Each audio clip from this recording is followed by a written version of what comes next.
Olá a todos, espero que se encontrem bem. Este vídeo já vem com um bocadinho de atraso, eu costumo publicar ao sábado ou ao domingo. Esta semana não foi possível e, portanto, cá estou como prometido com o tema Direito dos Consumidores. Então, estamos no Haja Direito, o meu nome é Carla Paiva e sou jurista. Então, o Direito dos Consumidores acho que vem a calhar nesta época em que começa aqui a loucura das compras e das prendas e, portanto, é bom termos aqui algumas referências importantes. Então, quero referir-vos que o direito dos consumidores é um direito que está consagrado na nossa Constituição, no artigo 60, no capítulo dos direitos e deveres económicos e sociais e culturais, e dizer-vos que os consumidores têm aqui alguns direitos, nomeadamente em relação à qualidade de bens, aos serviços prestados, direito à informação, que é muito importante, à informação sobre o produto que vamos adquirir, proteção à saúde, segurança, reparação de danos causados, caso existam, e interesse económico do bem. Então, deste tema, gostava de referir que também é disciplinado por lei a publicidade a esses bens, ou seja, é proibida a publicidade que seja dolosa, que seja oculta e que seja indireta. Em nota de informação, queria deixar-vos também alguns pontos sobre, e que está ligado ao direito dos consumidores, que é as garantias. As garantias têm uma lei, que se quiserem consultar podem fazê-lo, é a Lei 84 de 2008, de 21 de maio, e a Lei das Garantias surge como proteção do interesse dos consumidores, nomeadamente, ou seja, não podem os produtos apresentar defeitos e, por isso, sem estar devidamente assinalados. Se estiverem devidamente assinalados, está tudo bem, nós sabemos que estamos a comprar um produto que tem defeito e, naturalmente, pode ter uma redução de preço, por exemplo, mas é exatamente, a garantia serve para proteger os consumidores de alguma desconformidade do produto adquirido. E então, o bem que se pretende adquirir corresponde ou deve corresponder exatamente àquilo que se pretende e para os fins para os quais se destina, ou pelo menos para os fins a que nós o vamos comprar e que vem publicitado ou que nas características referidas do mesmo produto. Depois, pode não ter a qualidade do modelo apresentado. Se o desempenho desse produto, face às características, não é aquilo que é prometido e, portanto, não coincide com a realidade, e pode haver também má instalação. Ou seja, como é que se pode repor esta desconformidade de um produto que seja adquirido? Pode-se exigir a reparação do bem, pode-se pedir a sua substituição, acordar, por exemplo, a redução do preço, pode-se resolver o contrato, e isso implica, para resolver o contrato, devolver o bem e receber o dinheiro pago, e, neste caso, o consumidor não tem que aceitar a opção que lhe seja proposta pelo vendedor. Portanto, pode ser o consumidor a chegar a acordo e a pedir o que é que melhor o satisfaz dentro daquele contexto. 2 limites que são impostos por lei. Quando a exigência é impossível de concretizar, ou seja, nós não podemos exigir algo que é inexecuível em relação àquilo que o vendedor nos pode fornecer. E, portanto, se isso acontecer, também reveste uma figura que é o abuso de direito. O abuso de direito vem previsto no artigo 334 do Código Civil, se quiserem consultar para perceberem melhor o que é.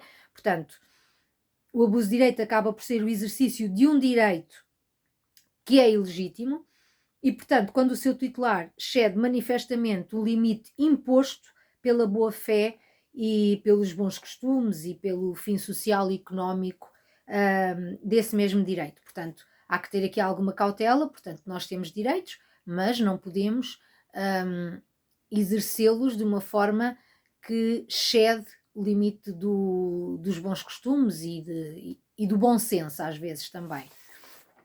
Então, em relação ainda à lei das garantias, a lei das garantias só é aplicável aos consumidores que adquirem os bens e serviços para uso não profissional e sejam adquiridos a uma pessoa com caráter profissional nessa atividade económica. Portanto, isto é importante.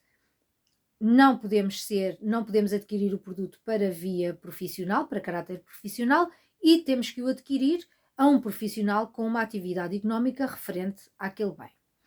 Portanto, as garantias normalmente são entregues ao consumidor por escrito e têm que declarar o quê? O que é que tem que constar na garantia? Que o consumidor goza dos direitos da garantia previstos na Lei das Garantias, aquela que eu referi há bocadinho, e que os mesmos não são afastados por uma garantia voluntária. Pronto. A informação em relação aos encargos a suportar pelo consumidor no caso de querer uma garantia voluntária, portanto, tem que saber qual é o encargo dessa garantia voluntária. As despesas de transporte, mão de obra, material e prazos e a forma de exercício dessas despesas.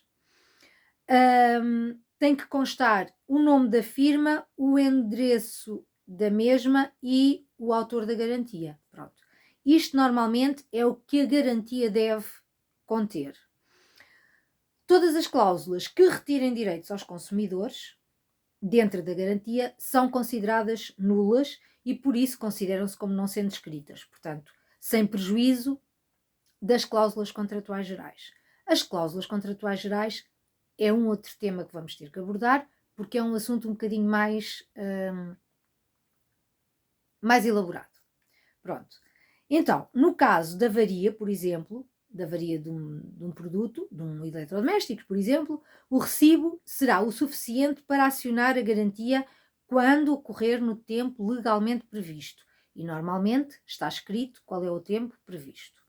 Quando se trata de um bem imóvel, uma casa, por exemplo, a reparação ou a substituição devem ser realizadas dentro do prazo razoável, e isto acaba por ser um conceito subjetivo, que é um prazo razoável, mas pronto, tendo em conta a natureza do defeito e que não provoque um inconveniente grave para o consumidor em questão, não havendo expressamente um prazo e um prazo pré-definido. Uma nota. Não é obrigatório haver bem de substituição no tempo de reparação do bem em causa, a menos que isso tenha sido negociado previamente. Um novo bem, depois, goza de um novo prazo de garantia. Não é a garantia inicial do bem que tinha defeito, mas sim o novo bem vai ter uma nova garantia. Quando se trata de um bem móvel, normalmente são 2 anos de garantia. O prazo máximo é de 30 dias e igualmente sem grave inconveniente para o consumidor. Pronto, para fazer a troca. As despesas são normalmente suportadas pelo vendedor. Exceção. Por exemplo, um carro tinha supostamente uma garantia de 2 anos. Se for encurtado para 1 ano, terá de ser com o consentimento do seu consumidor. Portanto, ambas as partes estão de acordo. Quando é que se suspende o prazo de garantia? Portanto, a partir da data em que é denunciado o defeito e durante o período em que o consumidor está privado do uso do bem, suspende-se a data da garantia. Qual é o prazo para a denúncia do defeito? Portanto, deve ser feito dentro do prazo determinado, previamente determinado, sob pena desse direito de fazer a reclamação caducar.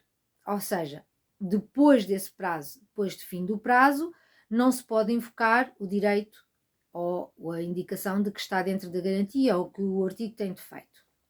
A denúncia pode ser feita por carta registada, por e-mail e depois o respectivo recibo de leitura, e no caso de conflito entre o comprador e o vendedor, podemos sempre pedir o livro de reclamações. Escrevemos no livro de reclamações, ficamos com uma cópia, o vendedor fica com uma cópia, fica com a cópia que está no livro, que deve remeter à entidade respectiva e nós igualmente. Pronto. De ressalvar que é preciso ter caneta. Ou seja, quando vamos fazer uma reclamação não é obrigatório as pessoas da loja terem uma caneta para nos dispensar. Pronto, fica a ressalva. E já aconteceu. Então, o vendedor deve então enviar a cópia e à entidade reguladora, assim como o consumidor o deve fazer. Por hoje é tudo sobre direitos dos consumidores. Agora vamos entrar aqui numa época mais consumista, vem o Natal, as pessoas, pronto, tenham algum cuidado. O próximo tema que vos quero trazer é sobre os saldos, também é preciso ter algum cuidado, ter algumas cautelas associadas às compras em saldo, mas por agora parece-me que estes direitos dos consumidores e sobre as garantias que podem existir foram abordadas. Se tiverem dúvidas, o meu e-mail está no canal, espero que o usem, coloquem dúvidas, façam perguntas se entenderem, subscrevam o canal, partilhem com os vossos conhecidos, com os vossos amigos e tenham uma boa semana, ou um bom resto de semana. Espero por vós no próximo fim de semana com o tema dos saldos e sejam felizes. Então, adeus.